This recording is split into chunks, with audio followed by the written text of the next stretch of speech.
नमस्कार दोस्तों, समाजवादी पार्टी के राष्ट्रीय अध्यक्ष अखिलेश यादव ने उत्तर प्रदेश की भाजपा सरकार पर बड़ा हमला बोला है। महोबा में पत्रकारों से बातचीत के दौरान अखिलेश यादव ने कहा कि अगर यह सरकार दोबारा सत्ता में आ गई तो आने वाले समय में अन्याय और बढ़ेगा। उन्होंने कटाक्ष करते हुए कहा, जो लोग काला चश्मा लगाकर होली खेलते हैं, सोचिए उनका दिल कितना काला होगा। अखिलेश यादव ने प्रयागराज की घटनाओं का जिक्र करते हुए कहा कि वहां सरकार का आंकड़ा बताता है कि करीब 900 लोग अब तक लापता हैं, जिनका कोई पता नहीं चल पाया है। उन्होंने इसे सरकार की नाकामी करार दिया और कहा कि यह दर्शाता है कि प्रशासन आम जनता की सुरक्षा करने में असफल रहा है। अखिलेश यादव ने आगे कहा कि यह लड़ाई सिर्फ वर्तमान की नहीं बल्कि हजारों साल पुरानी लड़ाई है। उन्होंने कहा, एक मनु महाराज आए थे जिन्होंने गड़बड़ कर दी थी, जिसकी वजह से हम लोग बट गए। उनके इस बयान को राजनीतिक हलकों में जातिगत समीकरणों से जोड़कर देखा जा रहा है। अखिलेश यादव के इन तीखे बयानों के बाद सियासी माहौल गर्मा गया है। भाजपा ने उनके इस बयान पर कड़ी प्रतिक्रिया देते हुए इसे समाज को बांटने वाला बयान करार दिया है। वहीं अखिलेश यादव अपने रुख पर कायम हैं और सरकार को लगातार निशाने पर ले रहे हैं। हो रही है, ये सरकार आ जाएगी तो और आने वाले समय में अन्याय होगा। जी, संभल कोई कल्पना नहीं कर सकता है। जी, संभल इस समय बहुत चर्चा में है। सीओ द्वारा कुछ विवादित बयान भी दिया गया है, कैसे देख रहे हैं? देखिए, आप संभल का तो पूछ रहे हैं, एक छोटे अधिकारी का आप पूछ रहे हैं, लेकिन बगल के जिले बरेली में एक डीएसपी अधिकारी पुलिस का, उसका घर जला दिया, उसकी सरकारी गाड़ी जला दी, पूरा घर जल गया, लेकिन पूरा उत्तर प्रदेश शांत है। पता नहीं हमारे चैनल के कैमरे कहां चले गए। मुझे उम्मीद है कि वो कैमरे वहां भी पहुंचेंगे जहां डीएसपी के घर को आग लगा दी, गाड़ी में आग लगा दी, सोचिए आप। और जो होली मनाने का कार्यक्रम बड़े शांति के साथ, बड़े हर्षोल्लास के साथ, भाईचारे के साथ, एक दूसरे से प्रेम और सम्मान के साथ मनाते थे, इस बार भारतीय जनता पार्टी ने जहर घोलने की कोशिश की। लेकिन उसके बावजूद भी मैं बधाई देना चाहता हूं जिन लोगों ने शांतिपूर्ण ढंग से सौहार्द में होली का त्योहार मनाया। क्या होली का त्योहार या कोई त्योहार राजनीति का मकसद नहीं हो सकता? हमारे देश की जो खूबसूरती है वो यही है कि अलग अलग धर्म के लोग यहाँ रह करके हम एक साथ जीवन गुजार रहे हैं। और अगर हम केवल इसी से देखें, हमने स्वामी विवेकानंद जी को हम सब ने पढ़ा होगा और भारतीय जनता पार्टी के लोग सब पन्ने पढ़ते हैं, लेकिन जो पन्ने पढ़ने चाहिए उन पन्नों को ये फाड़ देते हैं। स्वामी विवेकानंद जी जो कहा, उन पन्नों में सब पन्ने नहीं पढ़ते। हमने सुना होगा शिकागो की उनका भाषण, उनका जो सबसे बड़ा भाषण जिसके बारे में पूरा देश दुनिया चर्चा करती है। उस भाषण में उन्होंने कहा कि हमारा भारत देश वो है जो सबको एक्सेप्ट करता है, और हमारा देश और धर्म वो है जो हमें टॉलरेंस का रास्ता दिखाता है, हमारे धैर्य का रास्ता दिखाता है, हमें टॉलरेंस का रास्ता दिखाता है। भैया, बीजेपी कह रही है कि कुंभ का उन्होंने बिल्कुल सफल आयोजन किया है। काला चश्मा लगा के होली खेलते हैं, उनका दिल कितना काला होगा। जो लोग काला चश्मा लगा करके होली खेल रहे हों और उनका दिल कितना काला होगा। हम सब लोग वो लोग हैं जो अलग अलग रंग से होली खेलते हैं।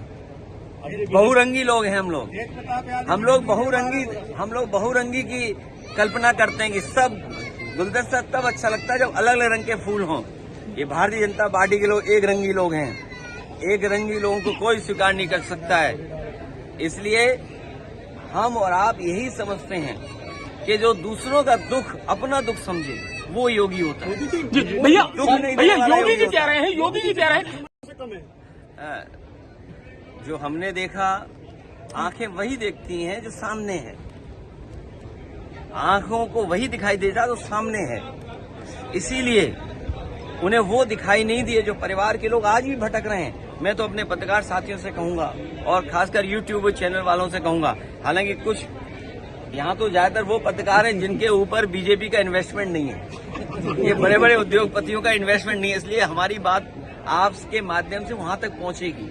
मैं अपने पत्रकार साथियों से कहूंगा, प्रयागराज में आज भी आप जाइए, थानों के सामने, अस्पताल के सामने, आपके स्टेशन के सामने या पब्लिक प्लेसेस जितनी भी हैं, वहां आज भी पोस्टर लगे हुए हैं और सरकार का आंकड़ा ये बताता है कि 900 लोगों के लगभग अभी तक मिले नहीं है। मैं आपके माध्यम से भी कहूंगा, कुंभ तो खत्म हो गया, महाकुंभ खत्म हो गया, लेकिन कम से कम उन परिवार के सदस्यों की सच्ची जानकारी तो मिल जाए।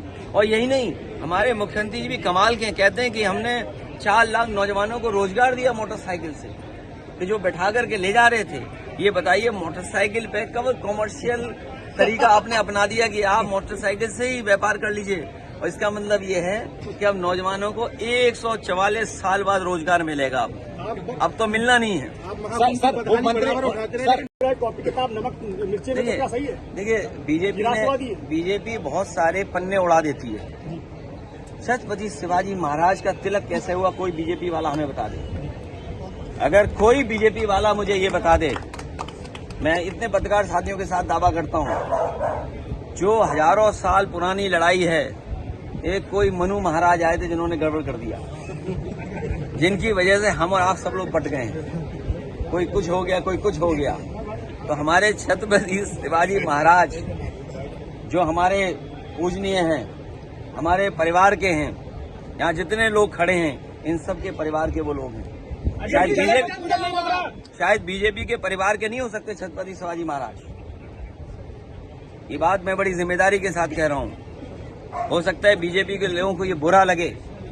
अगर ये बुरा लगे बीजेपी के लोगों को, तो ये बीजेपी वाले बताएं कि छत्रपति शिवाजी महाराज का तिलक कैसे हुआ था। अगर इतिहास के पन्ने पलटेंगे, अगर इतिहास के पन्ने पलटेंगे, इतिहास के पन्ने पलटोगे तो इतिहास के वो पन्ने भी पलटिए, तो जो लड़ाई है अभी भी गरीब किसान गांव में रहने वाले लोगों को न्याय नहीं मिल पा रहा है। अभी भी उनके साथ अन्याय हो रहा है। और ये जो चीजें उठाई जाती हैं, जो संभल वाली और औरंगजेब वाली, ये इसलिए उठाई जाती हैं क्योंकि अपनी नाकामी पे पर्दा डालना चाहते हैं। अब आप सोचिए, मोबाइल के कस्टमर कितने अपने देश में? मोबाइल के कस्टमर कितने हैं? देश की जो बड़ी बड़ी कंपनियां हैं, बताओ किसके सामने झुक रही जाके, आप बताइए। किस कंपनी के साथ, अमेरिका की किस कंपनी के साथ झुक रही है, बताइए आप। सब भूल जाते हो आप। खुद ही अखबार में लिखते हो, खुद ही न्यूज बनाते हो और खुद ही भूल जाते हो। ये कौन सा चूर्ण बीजेपी देती जिसकी वजह से आप सब भूल जाते हो? एक मिनट पहले ये बताओ, जो हमारे ये मोबाइल के कस्टमर हैं, जो बाजार है, जो इतना बड़ा है, किसके आगे झुक रहा है जाके हमारा भारत? भारत विश्व गुरु, भारत को दुनिया में जाने कहाँ पहुंचाना चाहते थे। कोई सुना है स्टार लिंक कोई नई चीज है? कोई स्टार लिंक कोई नई चीज है, अभी हम पढ़ नहीं पाए हैं। चैट जीपीटी पे पढ़ेंगे। तो इसलिए पर्दा डालने का काम कर रहे हैं कि जनता को पता ही नहीं लगे कि क्या हो रहा है। आपका डीजल पेट्रोल महंगा है, बिजली महंगी है, खाद की बोरी से लेकर कीटनाशक दवाई महंगी है, जीएसटी आपकी ट्रॉली पर, ट्रक पर, जो किसान खरीदता सब पर जीएसटी है। तो ये जो वसूली हो रही है, इसको छिपाना चाहते हैं। फ्री बिजली की बात कह के बुंदेलखंड के न्यूज अपडेट के लिए सब्सक्राइब करें रॉयल बुलेटिन और कमेंट कर इस वीडियो पर अपनी राय देना न भूलें।